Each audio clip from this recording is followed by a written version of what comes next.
Buen día. Nuevamente estamos aquí de la Iglesia Gilgal, de la Femenil Ana, en nuestro podcast Amadas por Dios. Este día tenemos a Jimena y su servidora Cristina Muñoz. Y bien, continuando con esta serie de podcast en la cual estamos estudiando, leyendo y aprendiendo más acerca de los salmos. En esta tarde, en este día, nos toca dar una vista y compartir algunas cosas que estamos aprendiendo acerca del Salmo 9. ¿Quieres leerlo para nosotras, hija, por favor? Sí. Todo el Salmo 9. Ok. Te alabaré, oh Jehová, con todo mi corazón. Contaré todas tus maravillas. Me alegraré y me regocijaré en ti. Cantaré tu nombre, oh Altísimo. Mis enemigos volvieron atrás, cayeron y perecieron delante de ti, porque has mantenido mi derecho y mi causa. Te has sentado en el trono juzgando con justicia. Reprendiste a las naciones, destruiste al malo. Borraste el nombre de ellos eternamente y para siempre. Los enemigos han perecido, han quedado desolados para siempre, y las ciudades que derribaste, su memoria pereció con ellas. Pero Jehová permanecerá para siempre, ha dispuesto su trono para juicio. Él juzgará al mundo con justicia y a los pueblos con rectitud. Jehová será refugio del pobre, refugio para el tiempo de angustia. En ti confiarán los que conocen tu nombre. Por cuanto tú, oh Jehová, no desamparaste a los que te buscaron. Cantad a Jehová, que habita en Sión, publicad entre los pueblos sus obras. Porque el que demanda la sangre se acordó de ellos, no se olvidó del clamor de los afligidos. Ten misericordia de mí, Jehová, mira mi aflicción, que padezco a causa de los que me aborrecen. Tú que me levantas de las puertas de la muerte, para que cuente yo todas tus alabanzas. En las puertas de la hija de Sión, y me gocé en tu salvación. Se hundieron las naciones en el hoyo que hicieron, en la red que escondieron fue tomado su pie. Jehová se ha hecho conocer en el juicio que ejecutó, en la obra de sus manos fue enlazado el malo. Los malos serán trasladados al Seón, todas las gentes que se olvidan de Dios, porque no para siempre será olvidado el menesteroso, ni la esperanza de los pobres perecerá perpetuamente. Levántate, oh Jehová, no se fortalezca el hombre, sean juzgadas las naciones delante de ti. Pon, oh Jehová, temor en ellas, que conozcan las naciones, que no son sino hombres. Muy bien, bien. En el versículo, en el 1 y en el 2, hay 4 palabras que quiero resaltar. Una es: te alabaré, Dios, con todo mi corazón. Cantaré con todo mi corazón, y luego contaré tus maravillas. También me alegraré y regocijaré, y cantaré a tu nombre, oh Altísimo. Muy bien. En este salmo se está hablando una alabanza, una canción de júbilo, de gozo, de alegría, en la cual David, este salmo es de David, está recordando 2 cosas: que Dios es digno de toda alabanza. Amén. Pero no nada más eso, sino aparte de que es digno de toda nuestra alabanza. Otra cosa que podemos aprender en este salmo es una acción de gracias por la justicia de Dios. Entonces David está recordando, tal vez en algunas batallas, buscando entre algunos comentaristas, dicen que tal vez David estaba recordando y celebrando la bondad de Dios, recordando una gran victoria, una de las primeras grandes victorias que tuvo cuando terminó con el gigante Goliat. Entonces, ¿por qué? Porque él iba en el nombre del Señor, independientemente de que el enemigo del pueblo de Israel iba con espada y con lanza, y él iba en el nombre de Dios y lo derrotó. Una de las otras cosas que podemos ver en este canto, en este salmo, es que mucho de nuestra interacción con Dios, de nuestras formas de hablar con Él, pues es muy bonito. Yo quiero pensar que tú tengas muchos motivos de alegría, y también cuando Dios nos favorece en algo que queríamos o que pedimos, una gran victoria. Pero, ¿qué tal hay cuando las cosas no son como queremos? Cuando la respuesta es no, o cuando se alarga el tiempo, o cuando tenemos problemas, batallas, somos perseguidos. ¿Tú cómo te pondrías? Pues la carne nos pone tristes, pero ¿Y la boca qué hace? Nos quejamos. Sí. También. Entonces, algo hermoso que hay que hablar de este salmo es que debemos de aprender a hablar y publicar sus maravillas, no nada más los grandes milagros, también eso es bueno. Dejar nuestra queja, pero por decirte, ahorita que fui por ti y que yo ya tenía mi plan, hace unas veces platicaba una de las hermanas que nosotras tenemos un plan, una agenda diaria, y muchas ocasiones esa agenda simplemente el tráfico, o llegas a un lugar que vas a la carrera y no hay estacionamiento y empieza uno a enojarse. Me pasó hace rato, digo, ay, andaba a la carrera y bla, bla, bla, y luego al lugar a donde iba es difícil encontrar estacionamiento y ¡zas! Que llego y encuentro estacionamiento. Esas pequeñas cosas, digo, gracias Señor, porque tú sabes, eres el que rige mi agenda y todo esto se me salió de control, pero encontré el lugar para estacionar, hice lo que tenía que hacer rapidito y aquí estamos nuevamente. Una de las cosas, es muy fácil estar contentos, alabar a Dios cuando somos liberados de una gran enfermedad, de un peligro grande, pero ¿qué tal de las pequeñas cosas del diario vivir? Entonces también debemos de cantar, alabar a Dios. Y la otra, aprender a regocijarnos independientemente de la situación que estemos viviendo. Y esto a mí me recordó en este salmo un pasaje de un tiempo de mi vida que estaba pasando cosas muy difíciles.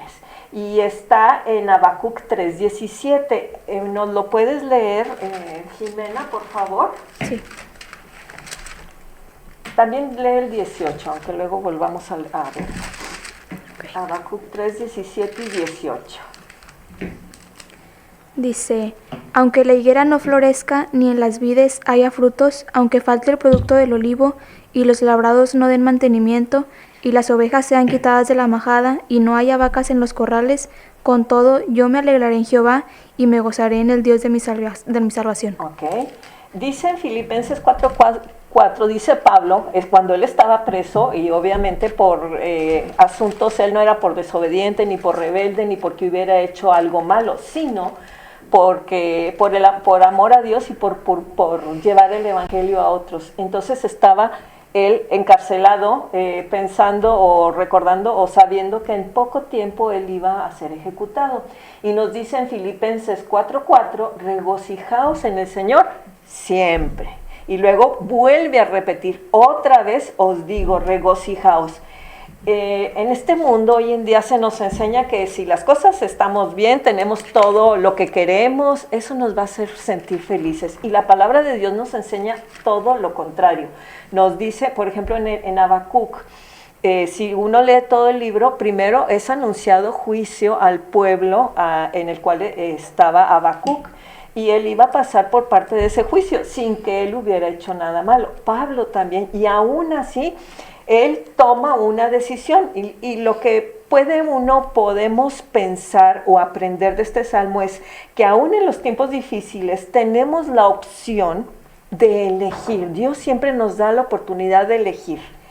Y una es de descansar y celebrar la bondad, la grandeza en Dios y cantar, hablar, publicar, declarar el nombre de Dios independientemente de las situaciones que estemos viviendo, como lo hemos aprendido a través, o estamos aprendiendo a través de muchos salmos de David. Él expresa sus quejas, sus sentimientos, cuando él también era perseguido y sin embargo, siempre en su canto, en su alabanza, hay un grito de gratitud y de alegría porque él confía en Dios. Entonces, ¿por qué debemos cantar y alabar el nombre de Dios? Y porque debemos de celebrar y honrar su carácter y la naturaleza de Dios. Con el tiempo uno puede aprender que el reconocer a Dios y darle el lugar de, como dice aquí, altísimo. Entonces, Dios es más alto que nosotros y por lo tanto sus pensamientos y sus planes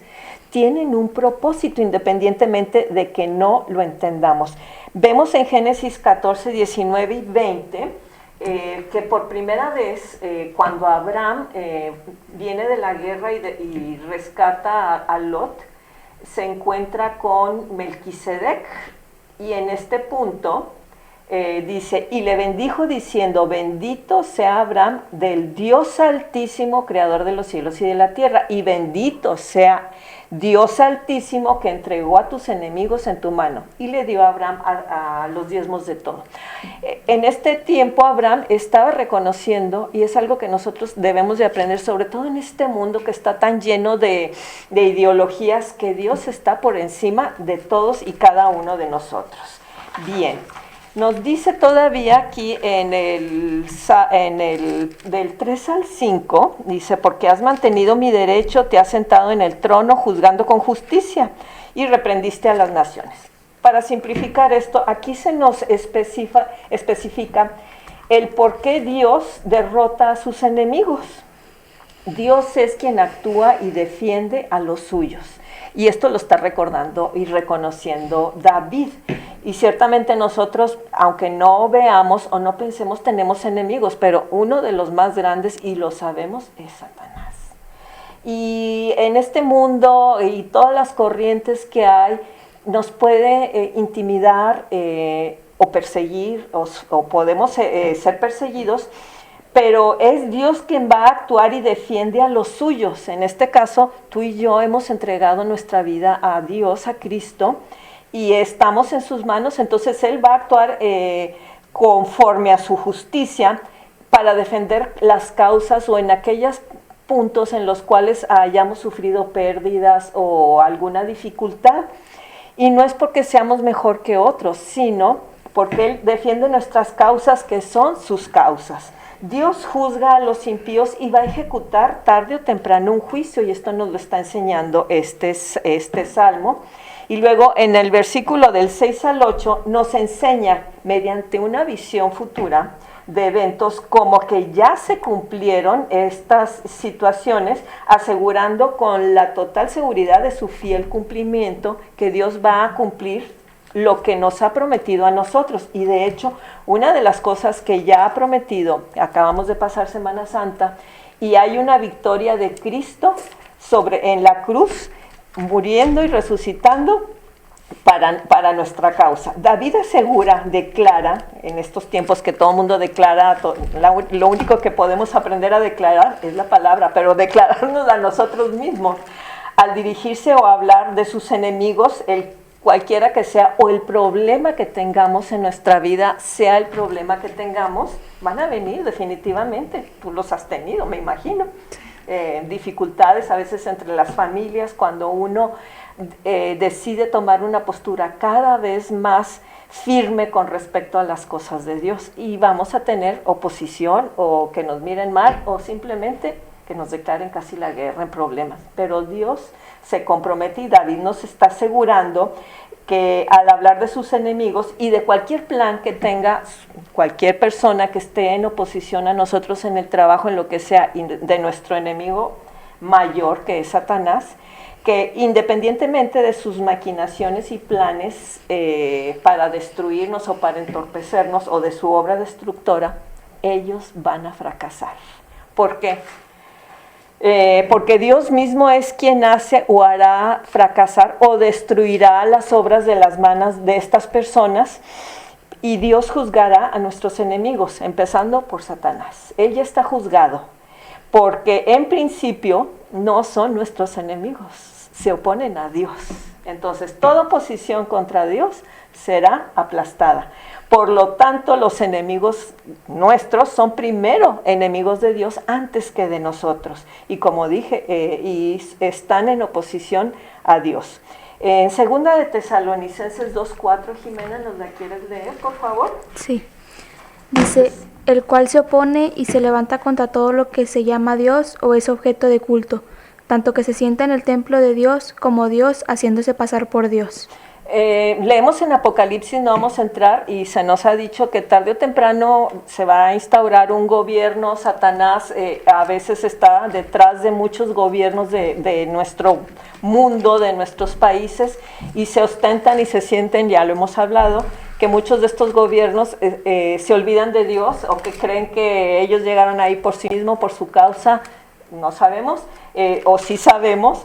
Y lo que vemos es que ellos se oponen a Dios y se sienten poco menos que Dios. ¿Qué dice aquí? Pues que tan mal que en Hechos 17:31 dice, Dios juzgará con rectitud al mundo, a cualquiera de nosotros. ¿Por qué? Porque Él es justo. A nosotros nos gusta, entre cristianos y unos más que otros, hablar de la misericordia y del amor de Dios, y se nos olvida que Dios es justo. Su esencia, su carácter es justicia, y por lo tanto hay rectitud en Él, y Él es el rector del bien y del mal. Entonces, algo que debemos de aprender es que Dios juzgará con rectitud al mundo y traerá un gobierno justo sobre todas las naciones. Y esto es algo que debemos de aprender cuando vemos en estos tiempos tanta depravación y que se levantan gobiernos que están totalmente opuestos a todo lo que es Dios, a sus principios, a sus leyes, a su amor y a su justicia. Debemos de recordar que tarde o temprano, porque Dios lo dice, Él va a venir y a gobernar al mundo e implantará su gobierno. Y su gobierno es justo. Entonces, cuando veamos cosas que nos duele ver que están sucediendo, gente perseguida, masacrada independientemente, debemos de, dentro de nuestro corazón, y seguir alabando a Dios y reconozcamos la misericordia de Dios y que lo que está sucediendo está ya dicho. También debemos de alabar y cantar porque Dios gobierna y gobernará con justicia. A su tiempo vendrá ese gobierno. Dice en Hechos 17:31. ¿Lo tienes a la mano, hija? Sí. Ok, por favor. Por cuanto ha establecido un día en el cual juzgará al mundo con justicia, por aquel varón a quien designó, dando fe a todos con haberle levantado de los muertos. Ok. ¿De quién está hablando? De Cristo. De Cristo que va a venir a gobernar. Otra de las cosas que debemos de aprender, aquí nos habla que reprenderá al mundo y los enemigos que han pecado van a ser desolados para siempre. Él juzgará al mundo con justicia y a los pueblos con rectitud. Y luego dice, Jehová será el refugio del pobre. Voy a descifrar esto. ¿Qué es, sobre todo ahorita que se levantan tantas mujeres en pro del feminismo y defendiendo causas feministas, porque se sienten oprimidas? Realmente vamos a decir, una persona oprimida quiere decir que está sometido a vejaciones, ¿ok? Entonces sometido, vamos a descifrarlo, para que no nos hagamos ni nos llenemos de pajaritos la cabeza y creamos que somos oprimidas. Muchas mujeres se rebelan en sus casas, o hijos o empleados se rebelan en sus trabajos porque nos están oprimiendo.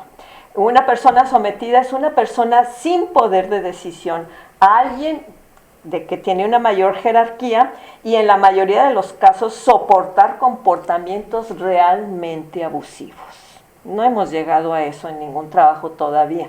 Hay personas que sí están sufriendo estas cosas, pero tenemos que ser bien claras. ¿Qué es vejación? Es acción de maltratar, humillar, perseguir con acciones infames, insoportables, hacer padecer inclusive físicamente con maltrato físico y otras cosas, sacrificar a una persona en beneficio de otra, o sea, de mí.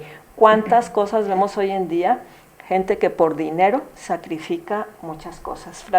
Y no vamos a entrar en detalles, pero todo esto Dios lo ve.